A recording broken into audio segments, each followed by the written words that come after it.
Alrighty. Alrighty.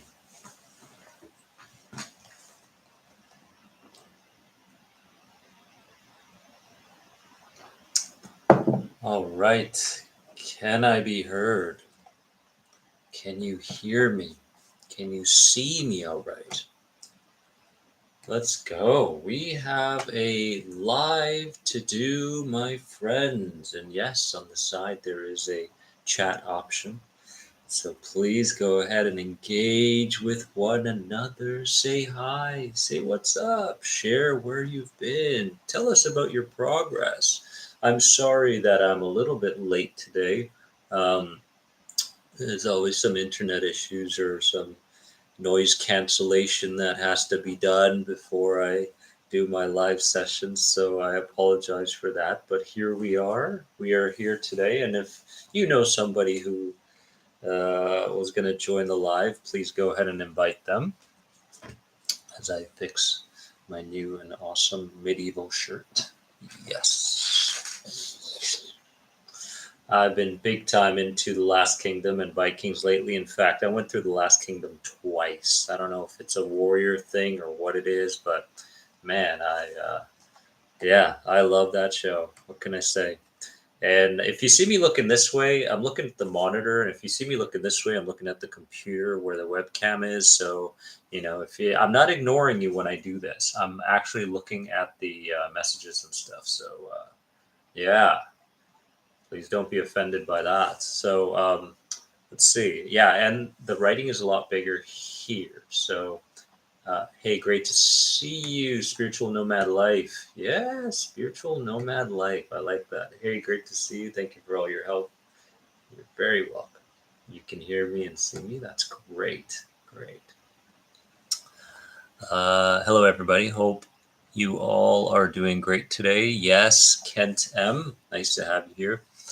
And yeah, like I mentioned, if you get a chance, please share this with the group that you're on, our anxiety community on Facebook and such, and just let them know that we are live.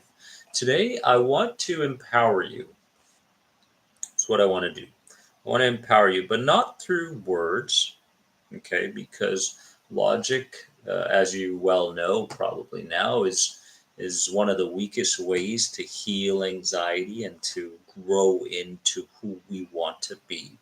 But instead, I want to do some imaginative and somatic work, combine those two. Because if you would ask me, Dennis, what would be one of the most important tools, at least a few of the most important tools when it comes to decreasing anxiety for me and how I've worked with others, and feeling like you're coming into a self that is unfamiliar, yes, but at the same time has a sense of ease to it and connects with the world in a flowy kind of manner, if that makes sense. Just bought the book on Audible. It's a life changer. Paula Segura. Thank you so much. Beyond Anxiety, F Coping. Which one? Me versus Myself. There are three books. Let's see what else real quick here. P. Zapata. I've been progressing with my anxiety. The only time it's bad is when I'm in enclosed place. Back seat of the car, dental chair, airplane. Well, we have techniques for that as well, my friend. And as many of you know, if you are or have read F. Coping Start Healing, um, the combination that you want to apply is the combination of reframing and responding. When we talk about reframing, we're talking about imagery focused work. Okay. And that does have um, a different state of mind and body attached to it, right? I'm not talking about doing imagery work while you're in a beta state, like what do I do next? Or I'm trying to imagine, but I can't. No, I'm talking to allow yourself to move into a state that is going to help you to become more suggestible to what it is you're working with. Number one. And number two, responding. As you go through the day, warriors, you are going to be faced with physical challenges. You are going to be faced with external challenges, emotional challenges on the inside, mental challenges. Okay. So there's people, there's energy out there, there's environments that hold an accumulative energy to them. You are going to be challenged in so many ways as you go through the day. So isn't it worth thinking about differently? Right? It's not about waking up and going, I hope I don't have anxiety today, because that's the mistake I made for so long. It's a different approach to not only challenges, but the way you approach life itself, right? And you do get to a point, and this is very important, where you're no longer led by your ego and you're no longer led by your conditioned identity in those challenging situations, but you're led by what we very well know as being your higher self. And your higher self responds differently. Your higher self says different things. Your higher self has the permission to go through any challenging event with a sense of ease and flow, knowing that there's so much faith and trust attached to that identity. Okay. Joseph, how are you, Joseph? Good to see you. What's going on, my friend? Thank you for joining us here today. One thing I'm noticing is my patience is being tested. That's an interesting place to be, an interesting chapter in the healing journey. Can anybody else relate to what Joseph is saying? Comment below. Is your patience being tested? I try to stay neutral and in the moment as possible. Yes. Now, what you're going to find, yeah, Mel H says yes. Okay, so her patience is being tested. What we need to understand, my friends, is that you are here. You are doing the work. Valerie says yes. Anxiety Healing Journey. What's the name? Anxiety Healing Journey. What's your name? I've seen you around. Thank you for joining us. But here's an important point. I'm going to make a few points before we go into state control, if that's okay with you.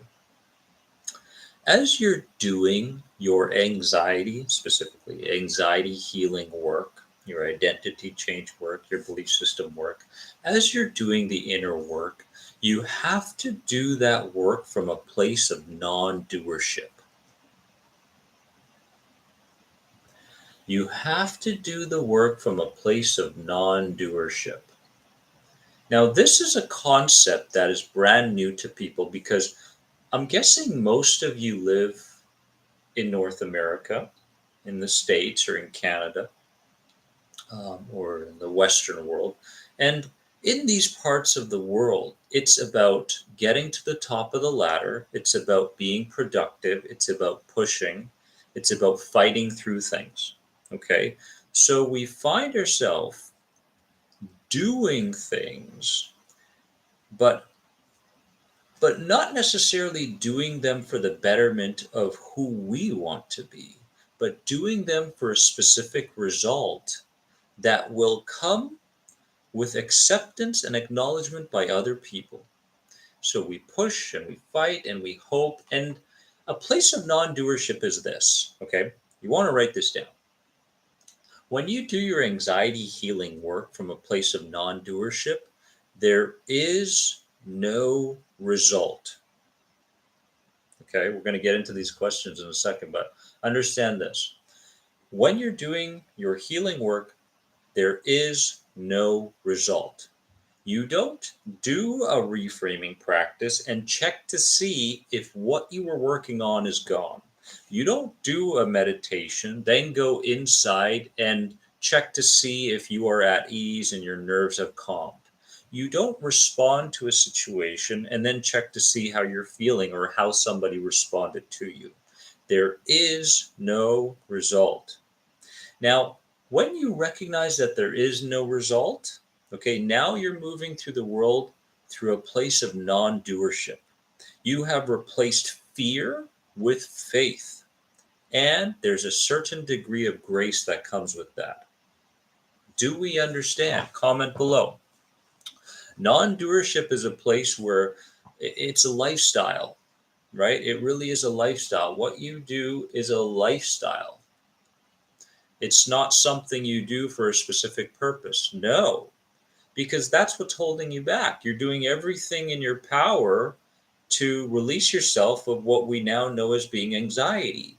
But you have to approach this as a complete lifestyle shift and a complete identity shift, because now you're living in creation, no longer within your old conditioned programmed self that has come from mom and dad. So, do we understand the concept of non doership? Let's see here.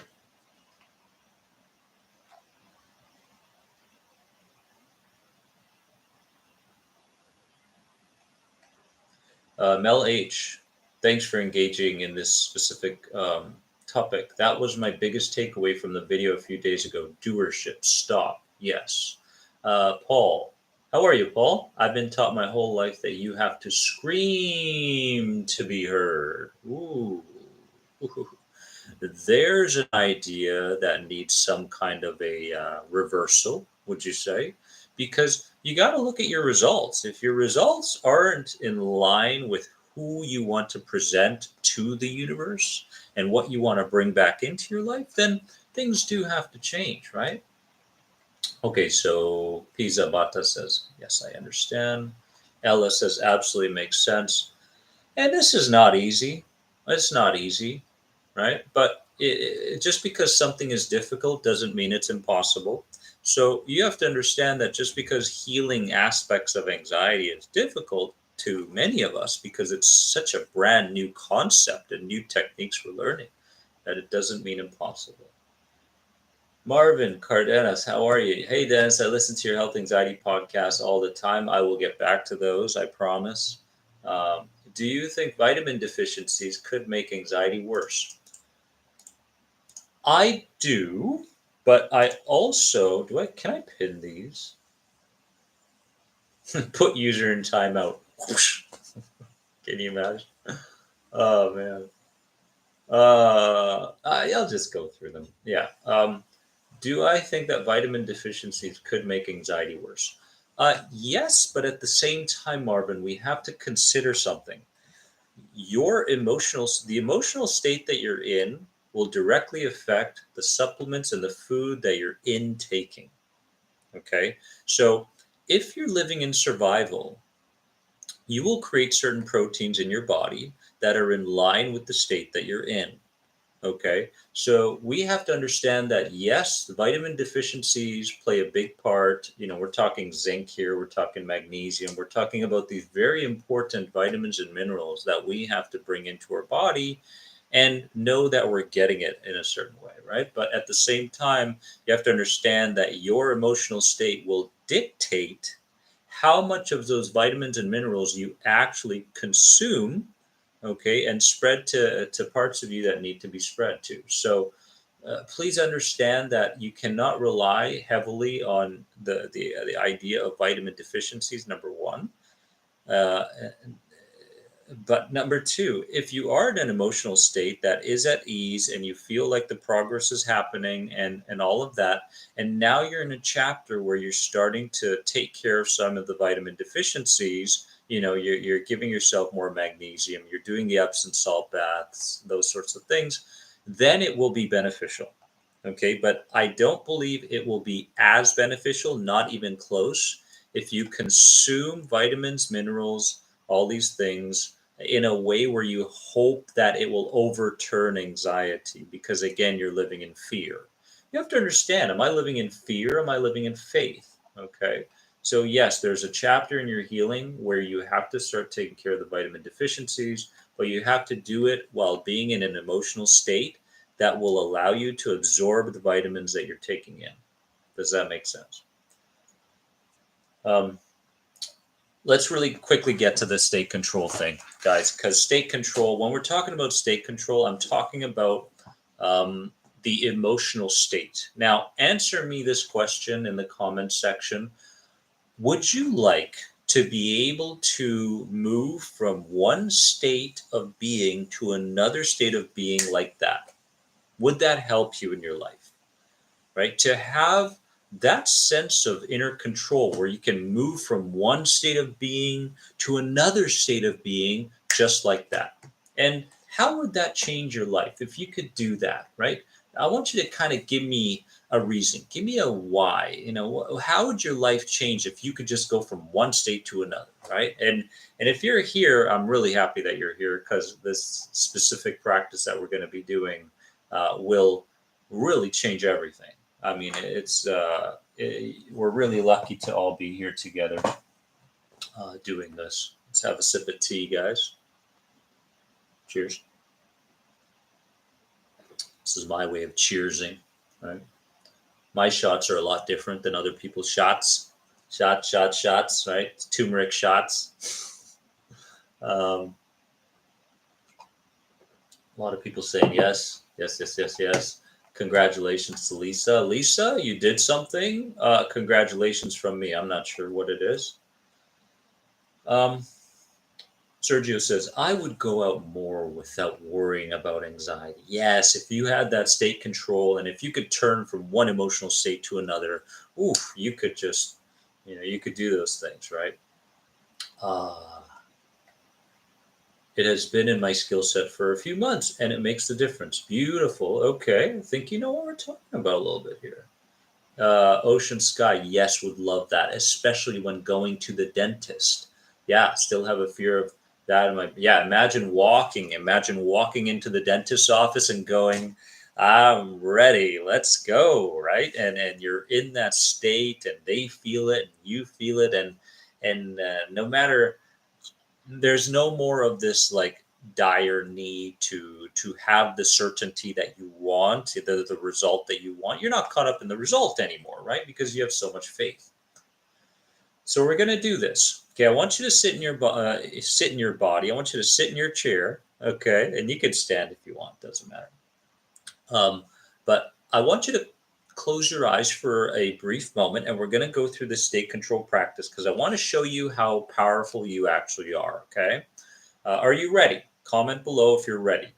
Say, I'm ready. I'm in my chair. I'm ready to close my eyes for a few minutes and go through the process to show myself how powerful I can be. Ready. Share it with the caps. Oh my God. Screaming ready. I like it. Okay. Roller girl. How are you? Welcome. All right. Let me show you how powerful you are, okay? Sit where you are right here, right now. Go ahead, close your eyes, give your body a bit of a shake and close your eyes. And as you close your eyes, I want you to allow yourself, give yourself permission and allow yourself right here, right now, to completely turn your focus to what it is you're doing right here, right now. I mean, I want you to be so absorbed in what we're about to do that nothing else matters. Any voices coming from the outside are easily ignored. That's right. And with your eyes closed right now, I want you to see this as a practice opportunity. You are going to practice moving into certain states that are in line with why you are here today, right? So, as you close your eyes, I want you to focus on your eyelids and allow your eyelids to relax more and more. As you allow yourself to go a little bit deeper and deeper into that state of relaxation. That's right. As you feel your eyelids relaxing, I want you to move that relaxation up to the top of your head and down to the tips of your toes, allowing every part of your body to even shiver relaxation. That's right. Feeling more and more relaxed. And notice how my voice is in fact calming to you, and every time I say something, it makes you feel more and more calm, doesn't it? That's right. Let yourself let go. You deserve this, my friend. You deserve this, warrior. If you get emotional during this process, please allow yourself to be emotional. Excellent, excellent. Now, while you're in this relaxed state, I want you to go ahead and practice going into different states. Okay, and when I mean going into different states, I want you to focus on two things: your posture and your breathing. I'm going to share with you a certain state of being. And depending on whatever state I say, you're going to go into the posture and the breathing that is in line with that state. And that's all you have to do. That's right. Now, I want you to go ahead and go into the state of attractiveness. Ooh, attractiveness. You feel, that's right, attractive to others. How would you breathe?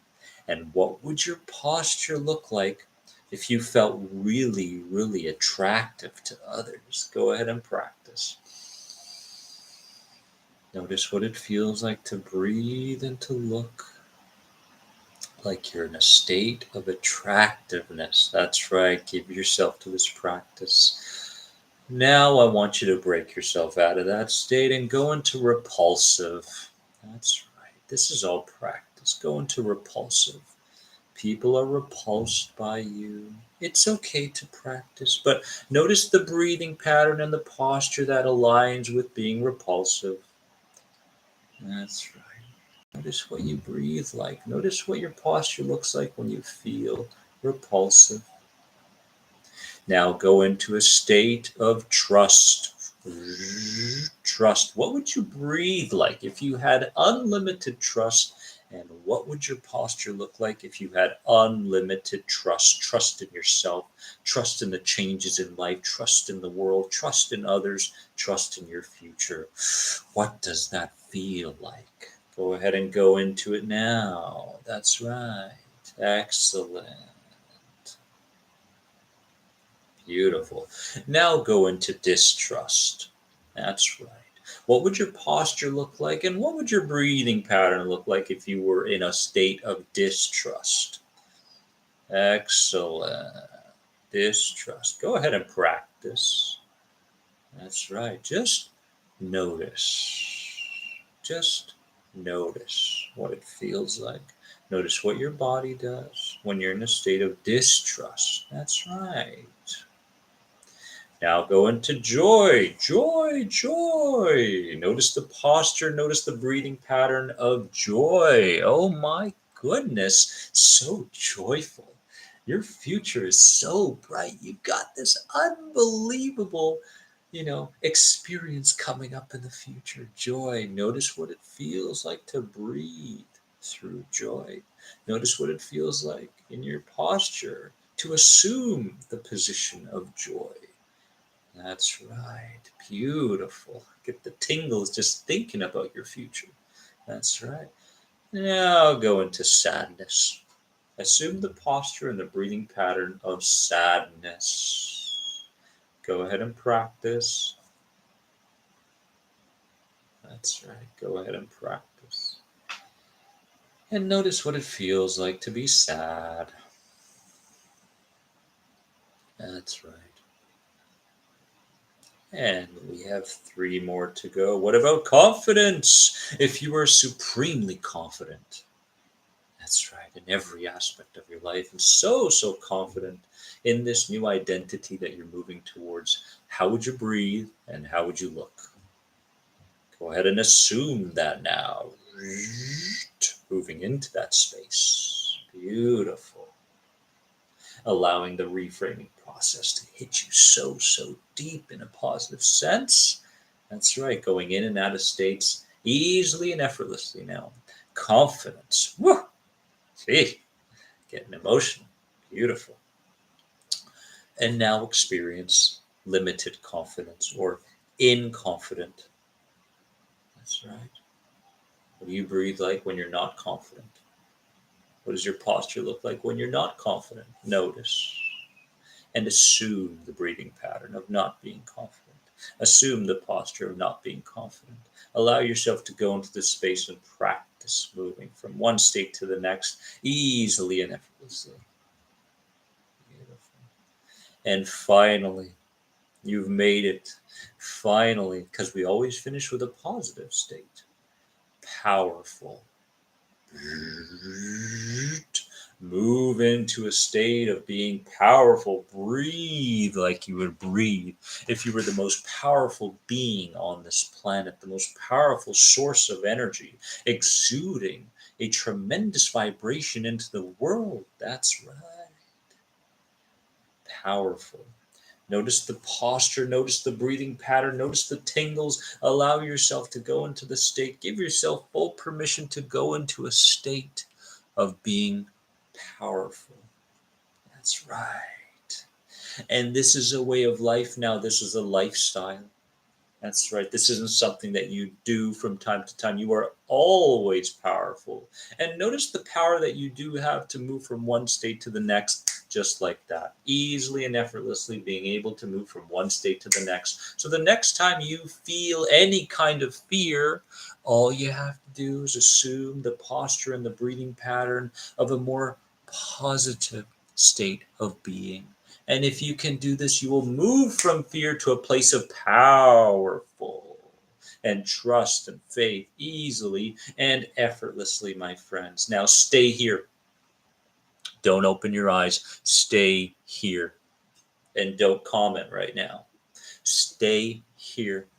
Stay in a state of being powerful. Stay in a state of being powerful right here, right now. I know Dennis is bringing everything today, all the energy, and moving all those good vibes into you. I want you to feel right now, right here. I want you to feel anxiety free. Feel like anxiety is behind you 100%. It's gone. It's in the background. It's in your past.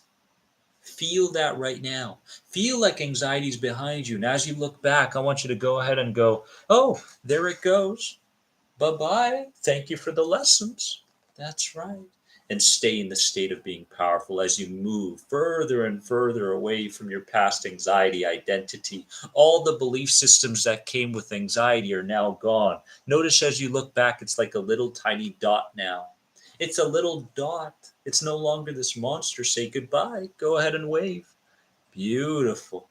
And you're moving forward into a brand new identity. That's right. And as you move into that identity, that's right. As you move into that identity, guess what? That identity is looking right at you saying, welcome. You are finally here. This is the time. You are meant to go through this YouTube live. You are meant to be here in this chapter in your healing, and it welcomes you. And go ahead and give that new identity the biggest hug. Give yourself a self hug right now and be one with that new identity, that feeling of being absolutely powerful. And look back and notice that the anxiety identity is gone. There's not even a dot anymore. And I want you to feel comfortable in your new skin. Give yourself that self hug. You deserve it. You deserve it. This isn't something you're adopting. This is who you are. You are immensely powerful. Anxiety is a state that you can move out of just like that in a moment, in a flash. That's right. You stay with that self hug. You know why? Because you deserve it. You're here. You've been putting in the work. That's right. You go through that self hug and say, I deserve this feeling. That's right. You repeat these words. I deserve this feeling. I am now anxiety free. It can be that fast. That's right. I am now anxiety free. It can be that fast. That's right. Excellent. And as you allow those images to subside, I want you to go ahead and give yourself permission to stay in this powerful state as you move through the rest of your day. And I'm going to count from 5 all the way down to 1. And when I get to 1, your eyes are going to open. And when your eyes open, you're going to give yourself permission to stay in this powerful state. That's right. 5, allowing all the lessons that came with this experience to follow you as you go about the rest of your day. 4, no longer seeing anxiety as an identity, but something in your past. And as you look back, you notice that it's gone. 3, noticing that you can move into a state of being powerful very, very quickly. 2, Notice how easy it is now to move away from a state of fear, no matter what experience shows up in the future that makes you feel fearful. Notice that you can move away from that state and into a new state just like that. And one, you can open up your eyes and allow.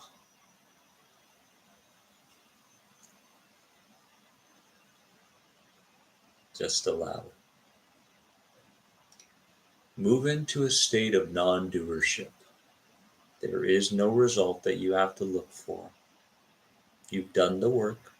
Let your body and let your spirit do the rest.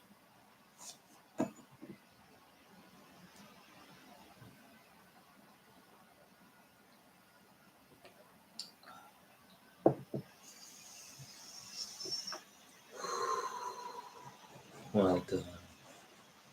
Some of you may have a notepad in front of you, and if you do, go ahead and write down all the lessons you want to keep from this experience. So you can keep the lessons and you can let the rest go.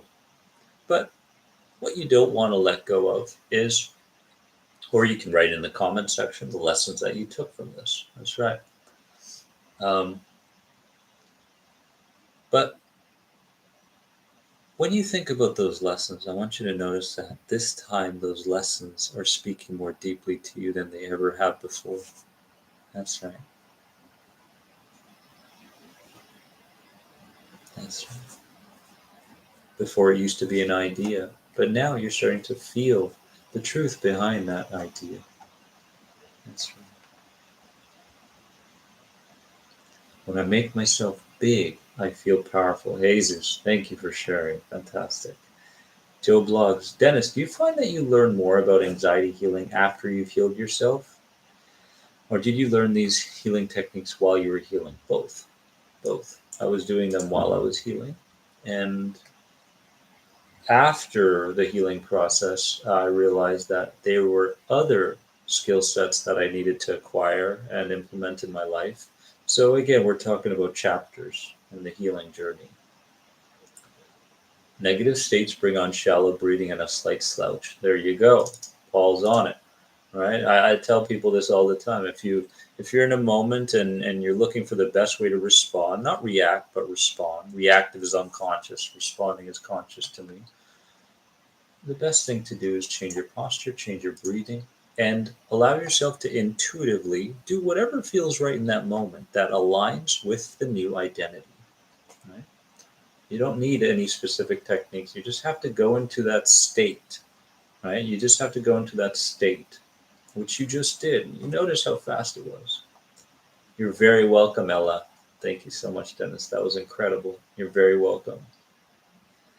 Mel, thank you for your engagement. So happy. Thank you for all your comments, guys, and thank you for being here. So happy to say my anxiety was minimal the first class, and now it's totally gone. Look at that. Look at that. Yes. Body language and the breath are so important. Yes. Instead of playing this tug of war with your thoughts, go to your body.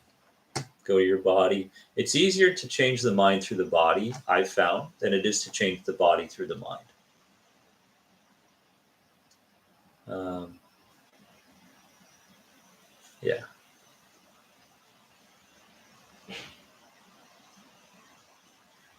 Joseph, biggest lesson is I am the person I desired. I have the power to get out of a negative state. Breath work is powerful and just be. Yes. Thank you for that realization.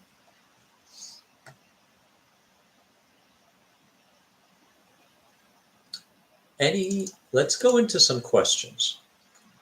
I'm more than happy to answer any of your questions, guys. I'm glad there's so many people that have found tremendous relief from the state control practice. Good for you. Good for you. Now, remember, when we talk about reframing, we're talking about these kinds of practices. Now, of course, some practices, and if you want to jot this down, that's fine as well. Some reframing practices will go into a place of clearing general negativity, so the general side of the negativity that you feel. Some are specific negativity to clear those, and others are more primary. So these primary interventions, some of you know those as chair coaching or chair therapy.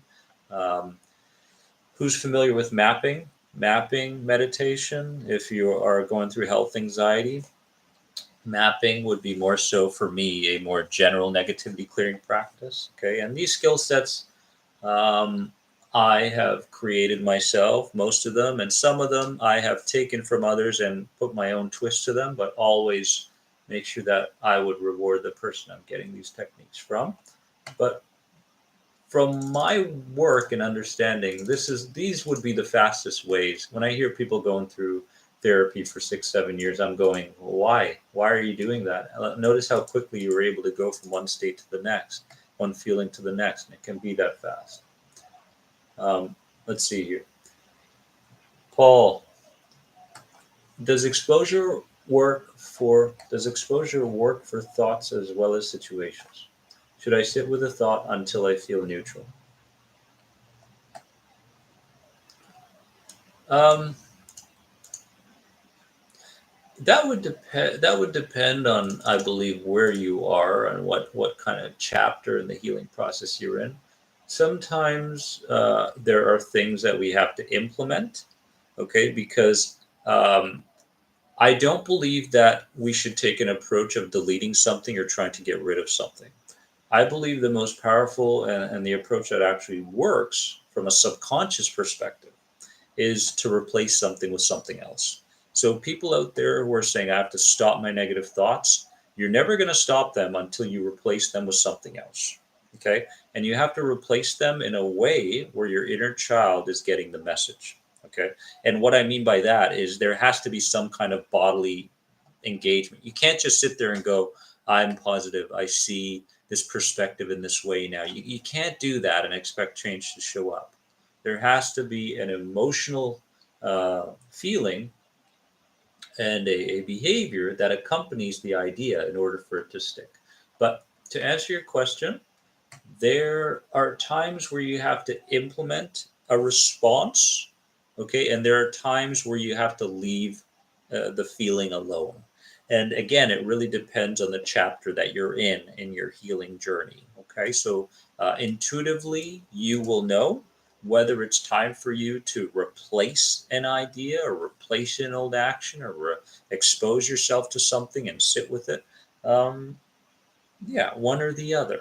Okay, so be honest with yourself and say, well, in this particular situation, do I replace it or do I sit with it? Which one feels right to me? Mohammed, nice to see you. Dennis, does doing Dr. Claire Week's method work, or it's more than acceptance? Um, it kind of goes hand in hand with Paul's question. I believe that there's a place and there's a certain chapter where Dr. Claire Week's method uh, will work for people. Um, I also believe that the certain character of a person will dictate whether this will work for them long term or not. But again, there's a time for leaving things alone, and there's a time for replacing the old with the new. Okay, for example, during the beginning stages of my healing journey, I tried very hard to leave something alone, right? The Dr. Claire Week's approach. Um, and even the Dr. John Sarno approach, where the information, hopefully, the information would lead to the changes that I wanted to replace the TMS um, that was related to what I was experiencing physically. But in the beginning stages of my healing, I tried to sit with it. I tried to leave things alone, and it didn't work. Okay, because it was just too powerful. It was too intense, right? And it overwhelmed me. So leaving things alone and being one with those thoughts or feelings or whatever uh, can have can backfire if you're not in the chapter in your healing where you can go through with this particular way. Um, so again, if you're in the beginning stages of healing an anxiety disorder, I would highly recommend that you work on responding, which is to replace something old with the new, whether that be a behavior or whether that be a thought or whether that be something you want to express verbally. Imagination plays a massive role. Okay, the imagination is more powerful than any knowledge that you have, and it is basically the language to your inner child. From what I've seen over and over again, okay, when the imagination done right, the way we did today, um, it can override a lot of the old programming. So in the beginning stages, respond. And as you go through the healing journey, you can give yourself permission to let things subside on their own. Sergio, Dennis, what would you recommend for scattered, negative, anxious thoughts? Is that a result of being overwhelmed? Um, Scattered, negative, anxious thoughts. I believe it's a byproduct of being overwhelmed in previous years of your life. What I would recommend is change your posture, change your breathing pattern. Don't grapple with the thought. Okay, I got to think positive. I got to this, I got to that. If you're in a more so in a highly emotionally intense state, there's no amount of fact or logic that will reverse that. But if you do things that are different with your body, okay, your inner child or your subconscious mind will in turn get the message that you want to send through your conscious mind, if that makes sense. Okay. Let's see here. All American 24, going through your panic attack recovery program. Haven't had a panic attack in almost a week. Wow. Fabulous. I love it. Major progress. Advice on negative thoughts. Yeah, change your posture, change your breathing. Along the lines of that, there's obviously a reason for the negative thought, right? I mean, once you are aware that you're having a negative thought, you are literally the last to be informed of what's taking place, right? First, it's the bodies, then it's the feeling. There's a lot going on at a physiological level, and then you realize, oh, I have this negative thought about something, right? If you have a negative thought about something as well, what you can always do is you can close your eyes and you can imagine that the thought is coming from Goofy, or the thought is coming from Mickey Mouse, or the thought is coming from Porky Pig, or the thought is coming from Daffy Duck. Okay. So no longer is it the voice of your mother or your father because you've mirrored their behaviors and their habits and their patterns, but rather it's coming from a cartoon character that you can't take seriously. And if you listen to these same thoughts through the voice tone of a funny cartoon character, what's going to happen um, is you're going to start to allow yourself and give yourself permission to no longer grapple with the thoughts, and you'll be able to move forward and away from it. So change the tone. Very, very powerful. Right? And again, that's a form of responding, isn't it? Like we're responding to a thought. We're responding to something that the body is feeling threatened by, right? So responding is very, very powerful. Let's see here. Jennifer Jones, nice to have you with us. Your books, programs, and videos have been incredible for my healing journey. Isn't that beautiful to hear? Thank you. Beautiful. That brings me so much joy. Yeah, I like the goofy idea. And if you try it right now with a certain thought, you're gonna even the playing field. And what I mean by even the playing field is the negative thought would still be there, but a lot less intense than it was before. And now you have the opportunity to move into a different state and believe something different. So again, this is in my book, F Coping, Start Healing. This is in the Inner Circle program, which I highly recommend. People always ask me, Dennis, which program is best? Do the inner circle. If you can, do the inner circle program because it really gets to the root of so many things that are causing the anxiousness today. Paul, new book, currently in the editing process. I'm hoping by winter. Yeah. Fourth book on the way. Let's go. Cheers, guys. Nice to be here with you all, really. It really feels like a community, and I'm here for you. I really am. I'm the bridge. I'm the bridge. James, how do you let your subconscious release your physical health anxiety symptoms? I have shortness of breath currently. Okay, so what I would do, he's talking at a subconscious level to release the physical symptoms. Um, in order to release the physical symptoms for good, you have to go directly to them and you have to build a new relationship with them. Because for many years, the relationship that I had with my physical symptoms was I hope they don't show up. I hope they go away. I hope something works. And if you continue to hope, then you're in a state of doership. And if you're in a state of doership, you're in a state of fear. If you're in a state of fear, you're allowing your inner child to dictate how your day goes. So, to release the physical health anxiety symptoms, you have to start thanking. Crazy, I know. You have to start thanking your symptoms.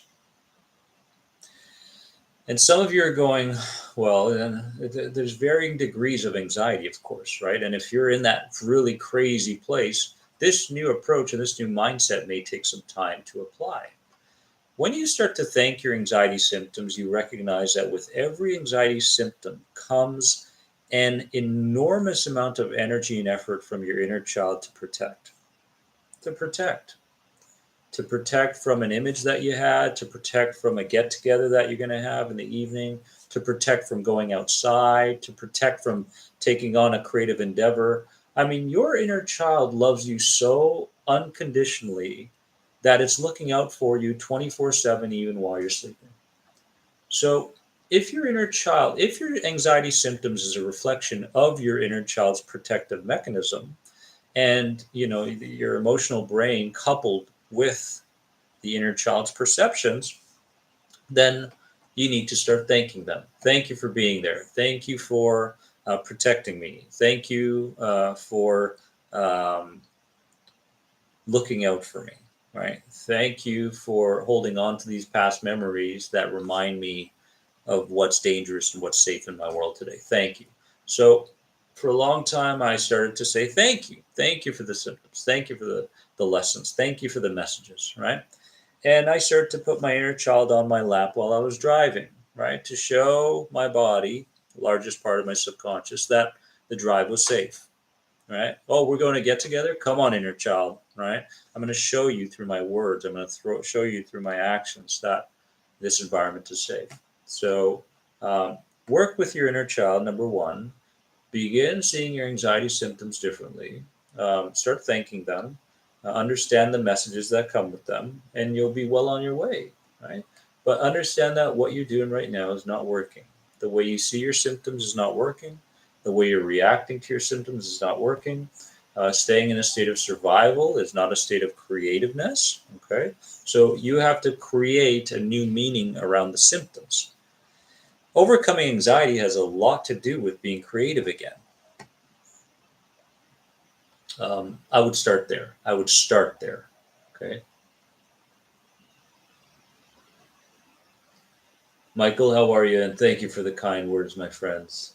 My friend, Inner Circle program was great. Then I went to the Health Anxiety program, week 11. Wow, day 2. Well done. I would recommend both these plus the books for anyone who truly wants to heal and live life. Just amazing. And Michael, what would be the best piece of advice that you could share based on the programs that you've done with other people? About yourself, about this journey. There's something there intuitively. I feel like someone here needs to hear. So if you don't mind, I don't cry, sweat, or yawn much after a reframing session, but I feel as if they are effective nonetheless. Okay, so basically, Paul, what you have to start working on is removing the blocks, removing the resistance to allowing your body to purge itself. Because now we're talking about specific negativity clearing. Paul, are you familiar with the gray room process? Have you done the gray room before? Gray room isn't so much a primary intervention technique, but it's more so a removing the resistance stuff so that, yeah, okay, so try. Uh, Focus on doing the gray room more often in the coming weeks. Focus on understanding your resistance better and focus on some of the beliefs that you hold based on being inexpressive. Maybe you mirrored it from mom, maybe you mirrored it from dad, but the body has this feeling of don't, because if you do allow yourself to purge and get emotional and such, then you may make a similar mistake that you made to an experience from the past. So there's a block there, right? There's something there. There's something that needs to be cleared. There's permission that you have to give yourself. Along the same lines, as you go through the day, I think it's very important that you give yourself permission to be expressive. I don't know how expressive you are verbally, but like I mentioned, more often than not, this is a domino effect. When you're successful in one aspect of your life, then that'll trickle down to other aspects of your life, right? When you start, for example, when you start to build trust in your relationship with somebody, right, that trust will trickle in to the forming of this new person that you're becoming. You start to trust in your body more. Therefore, the health anxiety, for example, isn't there as often or goes away. So, building trust is very, very important. So, find the roots, I would say. A couple of things there. Chronic pain is something I deal with. If you deal with chronic pain issues, lately in with people working through my programs and going through the email support, I have been working with people a bit more on the chronic pain issues that have at its roots suppressed feelings and suppressed emotions. Roller girl, I would look there. I would look into the suppressed feelings and suppressed emotions that are manifesting as chronic pain issues. Uh, Often I see chronic pain go away very, very quickly with certain techniques that can be done with a high level of absorption while doing the techniques. So, um, yeah, let's see here.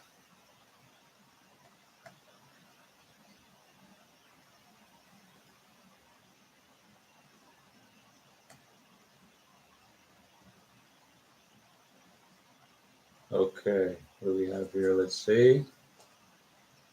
Michael's beautiful words. His words are that this journey is lifelong. Michael hated having anxiety so much. Now I see that I would never have learned what I did from having health anxiety. I don't regret it. I am very thankful for it. Wonderful.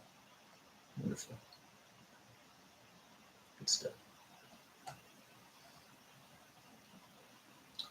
Okay. Just breathe nails. Just breathe nails. I listened to your affirmations about healing from the symptoms. It helps, but sometimes I get so overwhelmed. I have to take my benzos. My symptoms get to me most. How can I reframe my mind? Jess, for you particularly, I would. Okay, in terms of a response, remember, responding can be taking action or implementing inaction. Okay, either one can be a response. For you particularly, I would start to get very, very comfortable allowing symptoms to kind of move with you and through you. Okay, so what that means is when a symptom does arise, I want you to get very, very clear on the formula you use that doesn't work for you. That's number one, because we have to start recognizing these things, and this goes for everybody. Recognize the formula that you use that sends you into a spiral of anxiety. Okay, so we're reflecting here, we're applying a higher level of awareness.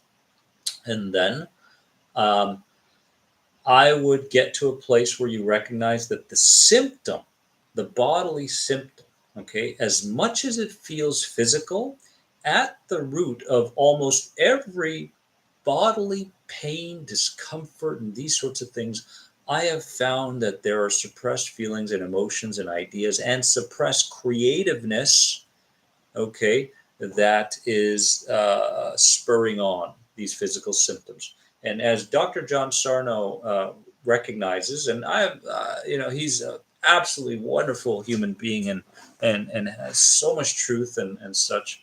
Um, Recognizes that the symptom itself is related to a fear of expressing a certain type of feeling or emotion into the outside world. Um, but this is the kind of guys. This is the way we have to start thinking about things, right? This is how we have to start thinking about things. It's very easy to get caught up in the physical part of the symptom. Very simple, very easy, right? If you're in a state of survival, you want to take care of the physical because if you don't, right, the worst could potentially happen. At least that's the approach. And everywhere you go today, there's so much fear mongering, and so there's such a high degree of take something to heal something that we never really look deeper than the actual physicality of what it is we're experiencing. So, just breathe nails. Number one, I would look at the formula that creates the anxious spiral step by step. What happens first? What happens second? What happens third? What happens fourth? That sends you into that state. Okay. And number two, I would practice the practice of inaction and getting to a more deeper understanding of why those physical symptoms are there and what it is they need from you. In terms of technique, I have a feeling the mapping meditation for general negativity clearing would be very, very beneficial. So on here, mapping, meditation, the anxiety guy, do that one on a daily basis and see where it takes you.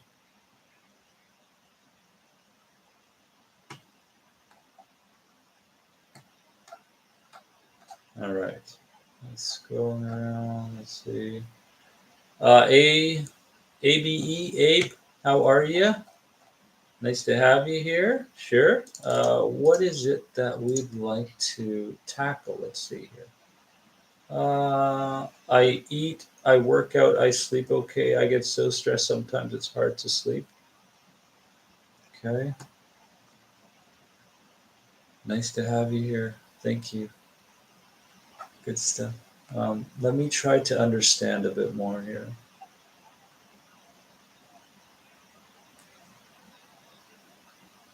I feel like crap, so it's hard to be myself because I actually feel horrible.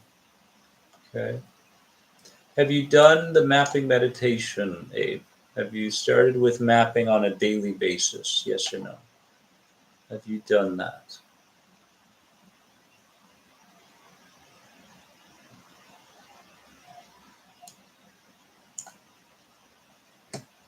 Have you specifically done the mapping meditation? Um, what's really important here, guys, is, and Abe specifically, for you, I think it's very, very important that you start to journal. Okay. And when I mean journal, okay, I mean not not to go into any kind of journaling process that is complicated, but like I mentioned earlier, to just breathe nails. Journal, okay, Abe, listen, okay, just listen for a few moments because this is important for you. Don't try to micromanage every little aspect that comes with anxiety, okay? Journal the because pattern recognition is going to be very, very important, okay, in your healing journey. Journal the unconscious patterns, okay, and formula that tends to appear from morning till night that sends you into anxious states. Okay. So when you journal, you're going right at the beginning. What happens first? Well, the first thing that happens is I get a feeling. Okay. Second thing that happens is I recognize where that feeling is in my body. Okay. Third thing that happens is I go to my phone. Okay. I look for an answer. Fourth thing that happens is I go outside and get some fresh air. Fifth thing that happens is I feel like I'm in a state of fighting with myself. So when you're journaling, it's very important to recognize what sort of unconscious words, ideas, behaviors, images that you're running, what sort of unconscious patterns are leading you down the direction of experiencing anxiety at such an emotionally intense state. Okay. So, Abe, please jot this down. Okay. Starting today, get yourself a journal. Okay. And really start focusing on pattern recognition because most of us are going through life experiencing a stimuli and having a reaction. And based on that reaction, we tend to believe that the reaction is in fact true for us and the situation, right? So start journaling and just start recognizing at the very, very smallest levels, right? The things that you would never consider before. Start recognizing these things. What happens at the very beginning that spurs on the anxiousness? What happens second, third, fourth, fifth, sixth, seventh, eighth, ninth, tenth? Now, don't focus. Don't try to do anymore. Okay, because you will be doing skill sets and all that other stuff. You will be doing these things, but you won't be doing them the right way. Remember how we said non-doership, where we don't look for results, but we do while being fully absorbed in the process. So when you do mapping, when you do a skill set, when you're doing exposure, there's a certain art to it, right? There's a certain way to go about it. Okay. So it's very, very important that first and foremost you start at the beginning, and that starts with pattern recognition. As you recognize pattern recognition, I want you to recognize, make sure you're writing these down. I want you to recognize which, which ideas, which words, because we tend to say similar words to those people from our past, which behaviors, which images, which ways of driving, which kinds of posture, which kinds of breathing patterns, which kinds of dress code, everything. I want you to write these down in your journal as well. Okay. What have I unconsciously mirrored, from my parents, my authority figures, from my coaches from the past, my teachers, because for a very long time in my life, I took on a very similar approach to life as my PE teacher. And nobody would sit there and go, wow, that's really possible for me, because you got to break it down. Right? It starts with for you specifically, it starts with the journaling and the pattern recognition. Okay. So, Abe, I agree. It's all about my health. I get so focused and what I'm feeling ever since my exactly. So, one person's story is not yours. Okay, the brain tumor happened for a specific reason. I personally would go into the book from Louise Hay that is titled "Heal Your Body," because when you go through that book, you're going to recognize the emotional connection to some of the physical disturbances that we have. So that's again a different route. For you, it's number one, breaking down the formula that you use that causes more anxiety from step one, two, three, four, five, six, seven, eight, nine, 10. Break it down, break it down, break it down, break it down. What happens in that process? And number two, what have you adopted? What have you adopted from mom and dad? And once you're there, send me a message at endtheanxiety@gmail.com, and then we'll take the next step. Okay, so we'll do this step by step. I really trust my intuition when somebody comes to me with a certain challenge. Um, Great, so you will start the journal, but remember, break it down to tiny pieces. Okay, because pattern recognition is I mean, it's a massive step. in any kind of anxiety disorder. Um, okay, great. Thank you. Thank you for confirming. Good stuff. Yeah, exactly. I did this at one of my chapters in my healing, and it really spoke to me. Instead of just going through the unconsciousness of everyday life, I really broke it down from one thing to the next. I realized, holy smokes! Like if I could just get in the way of one of those steps that lead me to anxiety, if I could just get in the way, right, and do something in that moment that breaks my state, I'm going to go in a different direction. So pattern recognition, vitally important.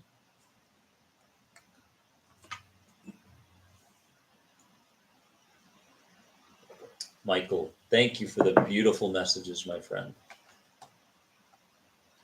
Just breathe nails? Sure. If it speaks to you, I highly recommend, definitely.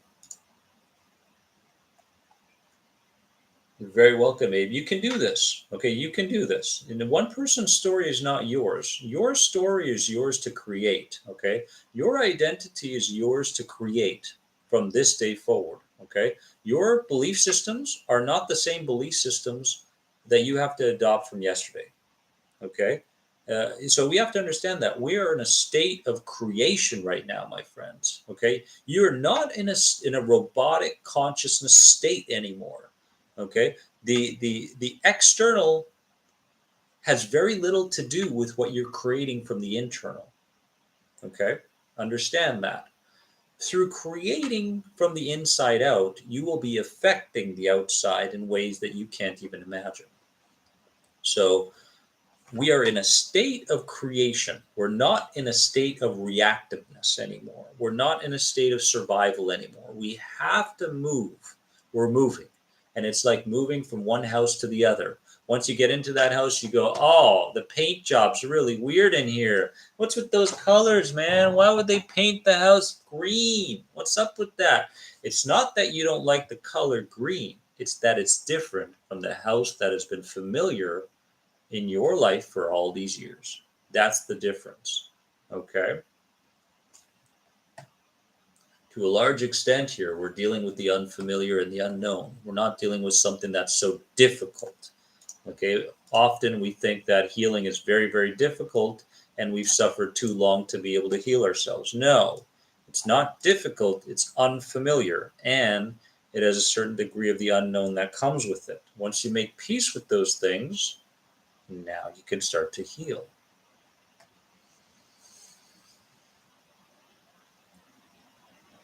Let's see here. Can the root cause be in adulthood? I've rarely seen it, Kasha. I had too much stress. It comes from childhood. I don't know where from. My mom said where we were small, she shouted a lot. Okay, but I don't remember. Okay, so Kasha, take a moment. Uh, Close your eyes. And as you close your eyes, I want you to notice what you would like mom to shout instead of what she was shouting during those early years of your life. So as you close your eyes, you can do this right now. As you close your eyes, I want you to notice what mom is shouting instead. Is she shouting that she won the lottery? Is she shouting that your future is going to be bright? Is she shouting the fact that the family is in a very calm, happy, and wonderful place? Is she shouting out of gratitude? What do you want to hear her shout instead? Now become absorbed in it, add feelings to the experience. Okay. Now, you see that picture in your mind? Okay, make it bigger. Make the picture bigger. That's right. Notice everybody else around you is celebrating. That's right. Jumping up and down because mommy's shouting. That's right. Good. All right. Notice how you're feeling as a child. Excellent. Now open up your eyes and tell me the lesson that you learned from what you just did, if in fact you did it, or you can do it later on. Just breathe nails. Love you so much. Much love.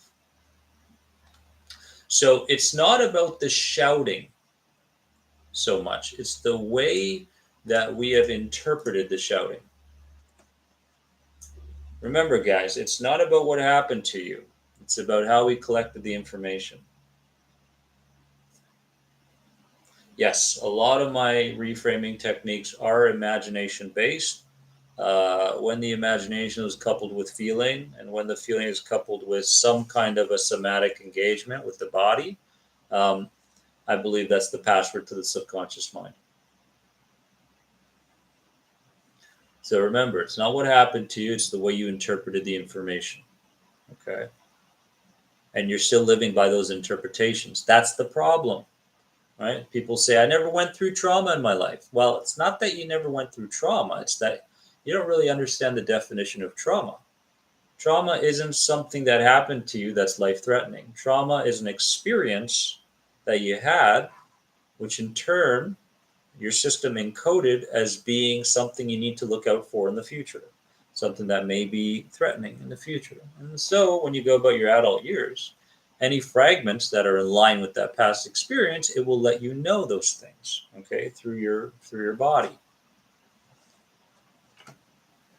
The imagination is the gateway to healing the inner child. The imagination is the gateway to healing the inner child.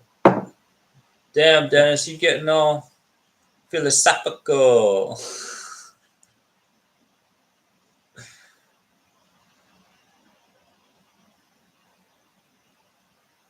I like to have fun. If you're not having fun,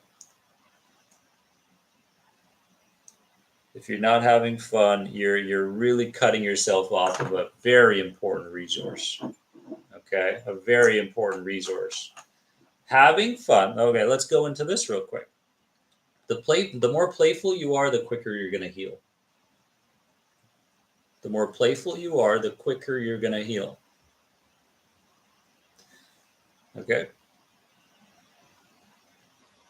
Okay. We can go into why that's the case, but I think we should just leave it at that.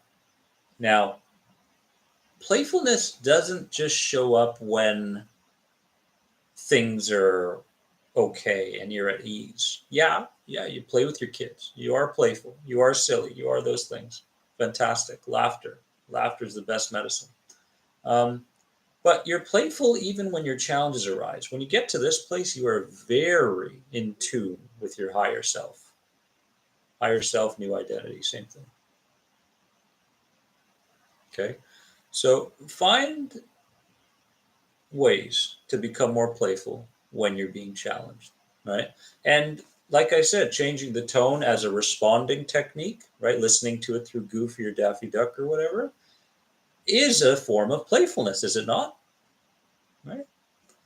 Okay. I mean, this is something you can practice anytime. I'm really giving you guys the stuff today. Okay. I mean, let's go, right? I'm giving you the business today. Today, I'm damn, right? Lucky to be here, my friends. I mean, it took me decades to get to the understanding of what works quickly for a system that's so heavily invested in protecting, right? So, so yeah, I've spent a lot of money looking and testing and doing all these things and learning about these techniques that now you can start to use in your life. Know the difference between responding and reframing. Know the difference between reframing and meditation. They're two completely different things. Meditation will give you the clarity that you need. Reframing will allow you to change the way you've interpreted past experiences. Reframing will allow you to change the way you interpret future experiences. You're about to go into a dentist, whatever, doctor, dentist, whatever it is. You're not feeling quite at ease, right? Go on YouTube. You're on YouTube. Go in the search, future reframing the anxiety guy. Go to town. Renee, you're very welcome. Very welcome. Yeah, a good meditation is determined by each person, Abe. Gosh, there was one. Uh, it really depends on what speaks to you. Some voices aren't very good, some sounds in the background are not very good. So I would just go on YouTube and look up maybe anxiety related meditations if that's what you'd like, and see what speaks to you. Just experiment. Um, Brian, nice to see you, my friend. We got a few more minutes here. Let's see what else we have. Could you talk about All American 24? Could you talk about why negative thoughts occur as a result from panic attacks? Well, negative thoughts are more so there to keep you standing guard to a potential threat that your body doesn't want to encounter again, right?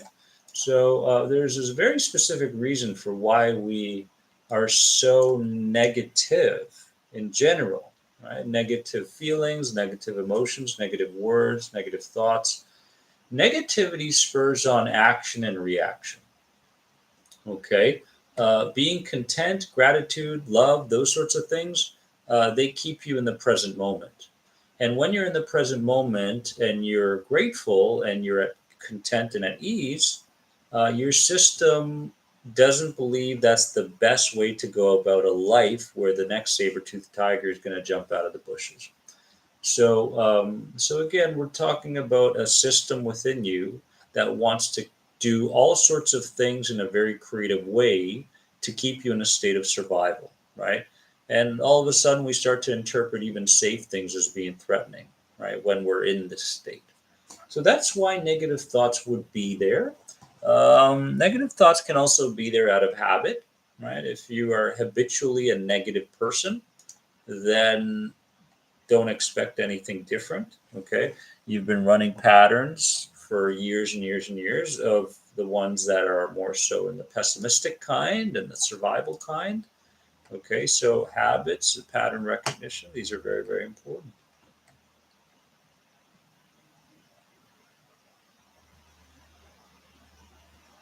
Let's see here.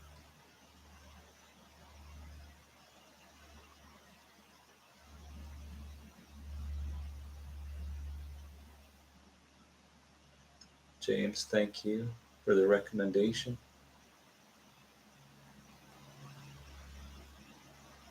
Okay.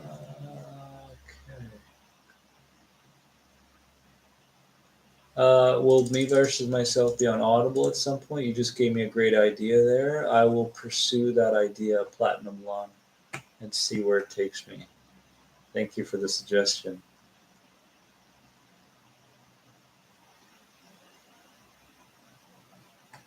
Paul, thank you for the inspiration. That's beautiful. Beautiful, beautiful. Let's see what other questions we have. We'll take one or two more questions, guys. Um, Currently, if you are going through any of my programs, please make sure that you're using the email support. I'm here for you and the anxiety at gmail.com. If you want to learn more about any of those programs that come with everything we're talking about here in a way that's practical and very easy to implement, uh, please go ahead and begin at theanxietyguide.com. Any of those programs that speak to you deeply. Okay.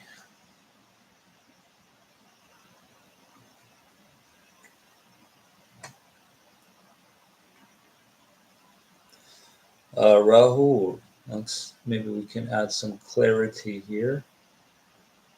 You say that we must let the negative feelings flow sometimes, not all the time, not resist them in the moment, not all the time. But at the same time, emotionally reframing them in the moment is essential. How to resolve this conundrum to heal. So, again, depending on where you are on the healing journey, it's either inaction or action, right? It's either inaction or conscious responding. Remember that even inaction is a form of action.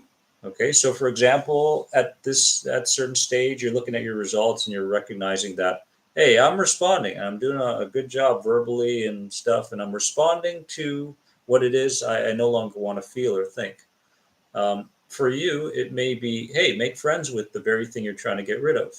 So as you make friends with the thing you're trying to get rid of, you start to sit with it, right?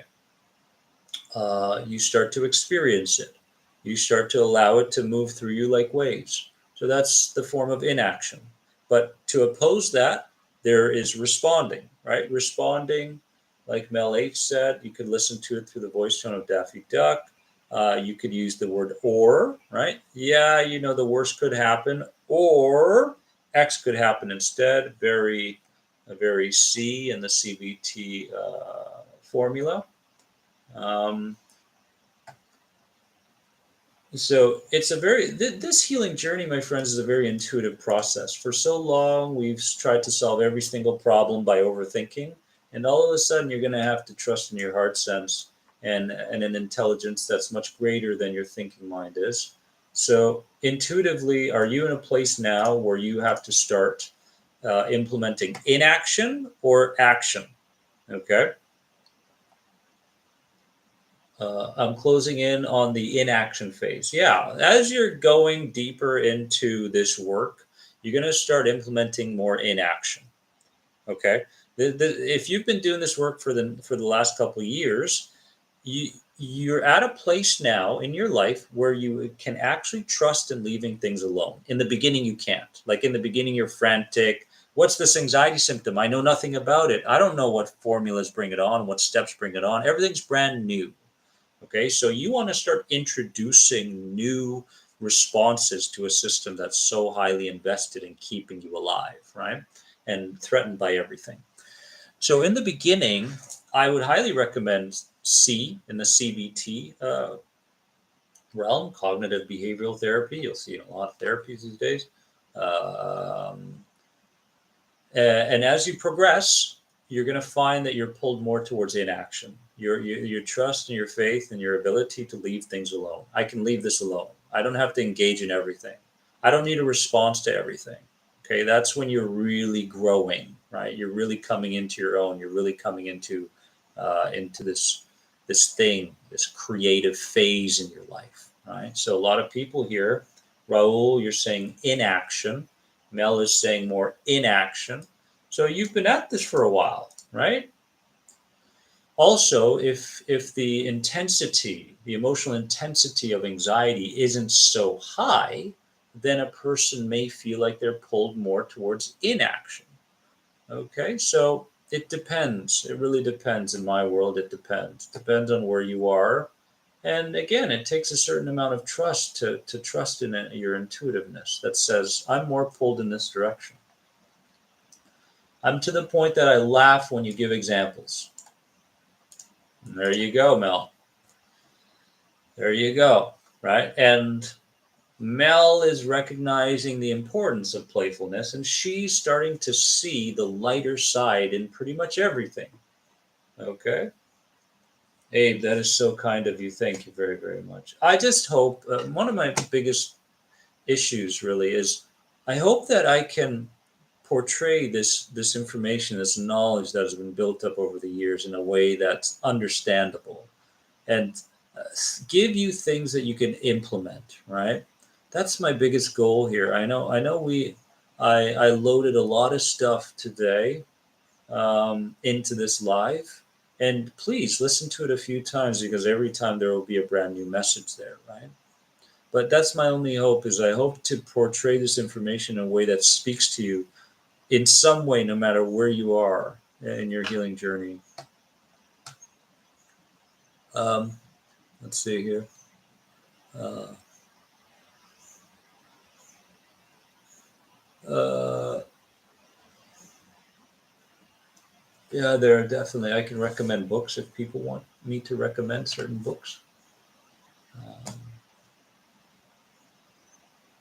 thank you, Michael. Slow down everything you do. Yeah, very, very helpful.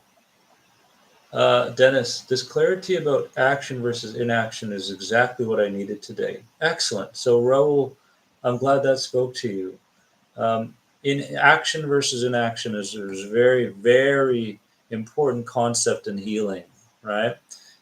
Action, nor neither action or inaction is frantic action. Okay. Frantic action is responding based on a feeling or something that's going on the outside of you.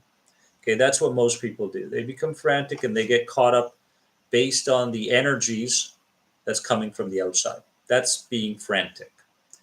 Inaction is allowing yourself to befriend and get to know the very thing you've been trying to get rid of. Right? Meditation can definitely help you in implementing inaction more consistently. Action is more so giving your inner child more ways of seeing something, a different way of seeing something. Because when you can consistently present a new idea to the inner child with feeling attached to it, then the inner child will start to consider that that new idea could be true at this phase in your life. Okay? So I'm glad you took something from there. Like I said as well, if you want to write this down, that's fine. I want you guys to practice state control. I want you to get very, very good at moving from one state to the next and not think that this work will take years. I want you to write down these states. Remember in the beginning how we practiced posture and breathing. Okay. I'm going to give you a state. You're going to write it down. And I want you to practice going in and out of these states in the next couple of days so that you can empower yourself and recognize that just because you feel something doesn't mean you have to be stuck in it. Okay.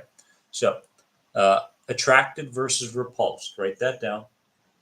So, I want you to breathe and look in a state of being attracted and then 10 seconds later, repulsed. Okay. Practice. So that when you do feel these things, you can come out of them very, very quickly. I like this one, anger versus indifference. Okay, write that down. So go into a breathing pattern and a posture of anger. All right, 10 seconds, and then indifference.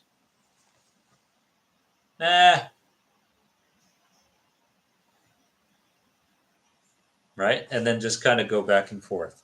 Relaxed versus stressed. I like that one. Relax versus stress. So you go in positive, negative, positive, negative, positive, negative. And by the seventh one, powerful. Okay, write those down.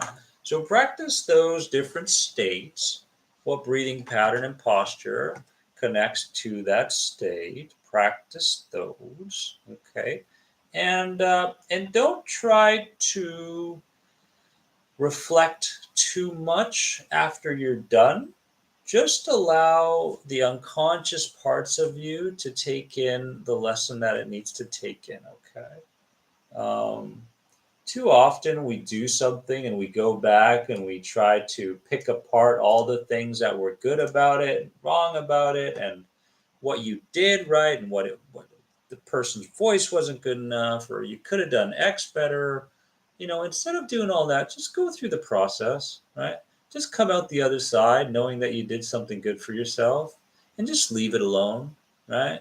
So much of this journey is your ability to leave things alone and to trust that you can leave those things alone and a higher intelligence can come in and do the work for you, right? Whatever that intelligence may be to you.